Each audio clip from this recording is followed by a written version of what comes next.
Assalamualaikum warahmatullahi wabarakatuh. Kembali lagi dengan Bu Yani. Hari ini kita akan belajar tentang hubungan antar garis part 2. Apa yang akan kita pelajari? Kemarin kita sudah belajar tentang garis ya, garis sehadap, kemudian garis-garis sejajar, berpotongan dan berimpit. Sekarang kita akan belajar tentang sudut. Jadi sudut apa itu? Jadi sudut yang terjadi jika dua garis sejajar dipotong oleh sebuah garis akan menghasilkan berbagai jenis sudut. Jadi yang akan kita pelajari hanya 3, yaitu sudut bertolak belakang, sudut-sudut sehadap, dan juga sudut berpelurus.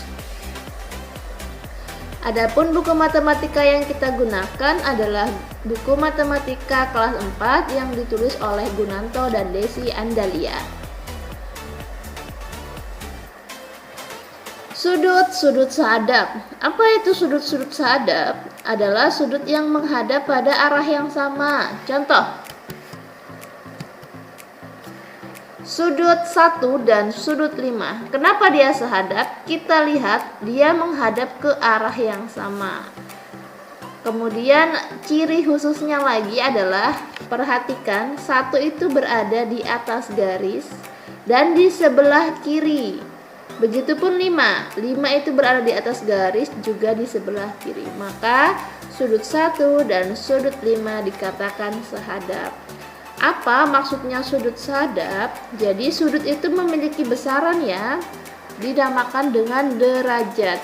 Besaran sudut 1 ini ya, ini besar sudutnya, yang ini sudut. Besar sudutnya ini sama dengan sudut sehadapnya ya. Maka sudut 1 ini adalah simbol sudut. Sudut 1 besar sudutnya itu sama dengan besaran sudut 5. Ayo kita cari sudut sehadap lainnya. Nah, sudut 2 dan sudut 6 ini sehadap. Maka besar sudut 2 sama dengan besar sudut 6. Kenapa sehadap? Coba kita lihat sudut 2 yang ini, sudut 2 berada di atas garis di sebelah kanan. Begitupun sudut 6 berada di atas garis sebelah kanan. Selanjutnya, sudut sehadap lainnya adalah sudut 4 dan sudut 8. Sudut 4 dan sudut 8, silakan dilihat. Sudut 4 berada di bawah garis dan di sebelah kiri. Begitupun sudut 8 berada di bawah garis dan di sebelah kiri. Maka besaran sudut 4 itu sama dengan besar sudut 8. Sudut 3 dan sudut 7. Kita lihat sudut 3 berada di bawah garis, sudut 7 juga di bawah garis dan di sebelah kanan. Maka besaran sudut 3 ini sama dengan besar sudut 7. Misalnya, sudut 1 besarnya adalah 150 derajat ya. 150 derajat. Coba Ibu tulis 150 derajat. Maka berapa besar sudut 5? Sudut 5 juga besarnya 150 derajat. Aduh, jelek tulisannya. Oke, kenapa besarnya sama? Karena dia sehadap. Ingat, kalau sudut sehadap besarannya itu sama, ya.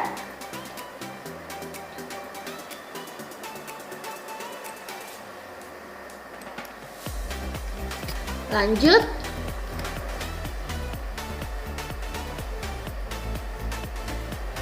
Sudut-sudut bertolak belakang. Apa itu sudut bertolak belakang? Yaitu sudut yang saling bertolak. Kita langsung ke contoh. Sudut yang bertolak belakang adalah sudut 1 dan sudut 3. Kita lihat 1 mengarah ke atas, sementara 3 mengarah ke bawah. Ini menandakan bahwa mereka saling bertolak belakang. Namun, mereka bertolak belakang, nilainya sama, nilai atau besar sudutnya sama. Sudut ini ya, simbol sudut. Sudut 1 itu besarannya sama dengan sudut 3. Contoh lainnya yang bertolak belakang adalah sudut 2 dan sudut 4. Yang 2 ke arah kanan, sementara yang 4 ke arah kiri bawah ya. Ini saling bertolak belakang. Ingat, kalau sudut bertolak belakang besarnya sama ya. Jadi sudut 2 itu sama dengan sudut 4. Contoh lain, sudut 5 dan sudut 7 ini saling bertolak belakang. Sudut 5 sama dengan sudut 7. Ingat, sudut yang saling bertolak belakang itu besarannya sama. Selanjutnya adalah sudut 6 dan sudut 8. Juga besarannya sama dan mereka saling bertolak belakang.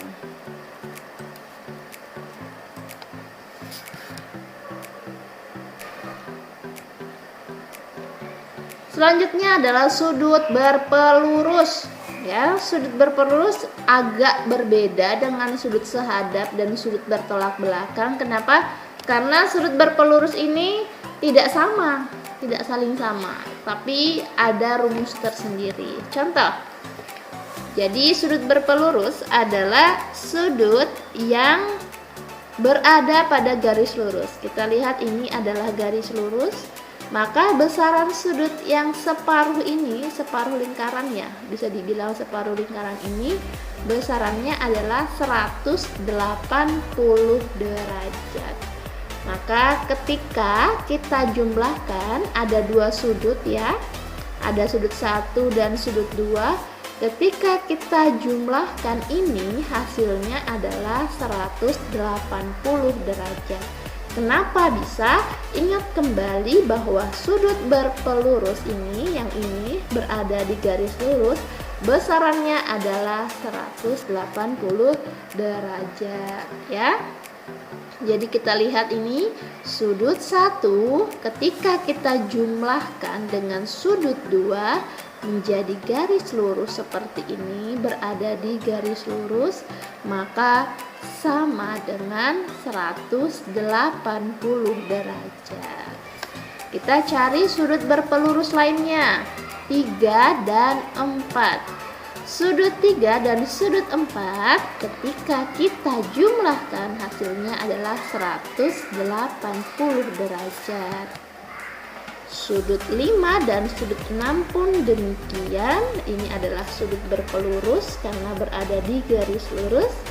Maka ketika dijumlahkan hasilnya 180 derajat. Yang terakhir adalah sudut 8 dan 7. Ketika kita jumlahkan hasilnya adalah 180 derajat. Jadi sudut-sudut ini nanti akan kita gunakan dalam menyelesaikan soal. Langsung saja kita ke contoh soal. Contoh, ada sudut A, B, C, D, dan sudut P, Q, S, dan R. Maka timbul pertanyaan, yang sehadap dengan sudut A adalah sudut apa aja? Sudut A sehadap dengan sudut apa? Sama dengan sudut P ya. Jadi sudut A ini sehadap dengan sudut P. Sekarang pertanyaan selanjutnya, sudut Q. Sudut Q bertolak belakang dengan sudut apa? Sudut Q bertolak belakang dengan sudut S ya. Mereka ke arah yang berbeda, Q ke kanan atas sementara S ke kiri bawah ya. Sudut S. Kemudian pertanyaan tentang sudut berpelurus, misal D adalah 60 derajat Maka berapa besaran sudut C? Ingat ya, karena sudut berpelurus, ini sudut berpelurus besarnya adalah 180 derajat. Berarti sudut C ketika kita jumlahkan dengan sudut D, maka hasilnya adalah 180 derajat ya.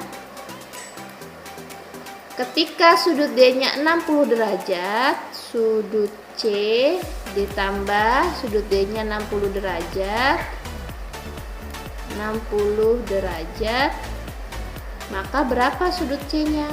Ya, 180. Ditulis lagi yang atas. Maaf ya, tulisan ibu jelek, belum terbiasa. Nah, sudut C ini kalau kita mau cari, kita harus pindah ruaskan ini. Kita pindahkan ke kanan. Ingat, kalau pindah ruas berarti tanda operasi yang ini harus diubah menjadi lawannya. Lawannya jumlah adalah kurang. Berarti sudut C sama dengan, kita tulis dulu ini ya, yang sebelah kanan ditulis dulu 180 derajat. Nah, kemudian yang 60 kita pindah, tambahnya kita ubah menjadi kurang, dan 60-nya kembali ditulis 60 derajat. Oke. Nah, berapa besar sudut C? Maka sudut C itu sama dengan 180 dikurang 60, hasilnya adalah 120 derajat. Seperti itu ya.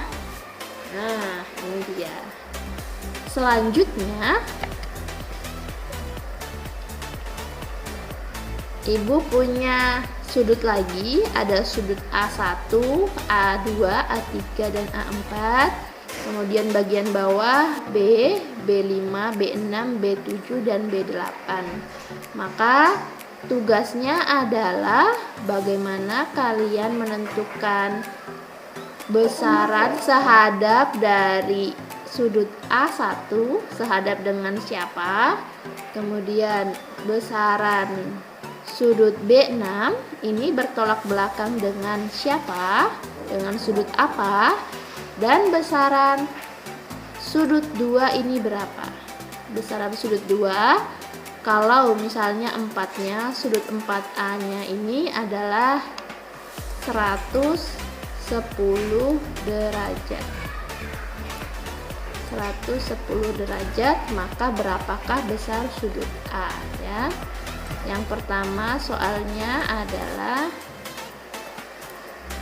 sudut 1 ini sehadap dengan apa? Soal kedua, sudut 6 ini bertolak belakang dengan sudut apa? Kemudian soal ketiga, sudut 2 itu besarannya berapa ya? Oke, sekian pembelajaran Ibu, semoga bermanfaat. Wabillahi taufik wal hidayah. Assalamualaikum warahmatullahi wabarakatuh.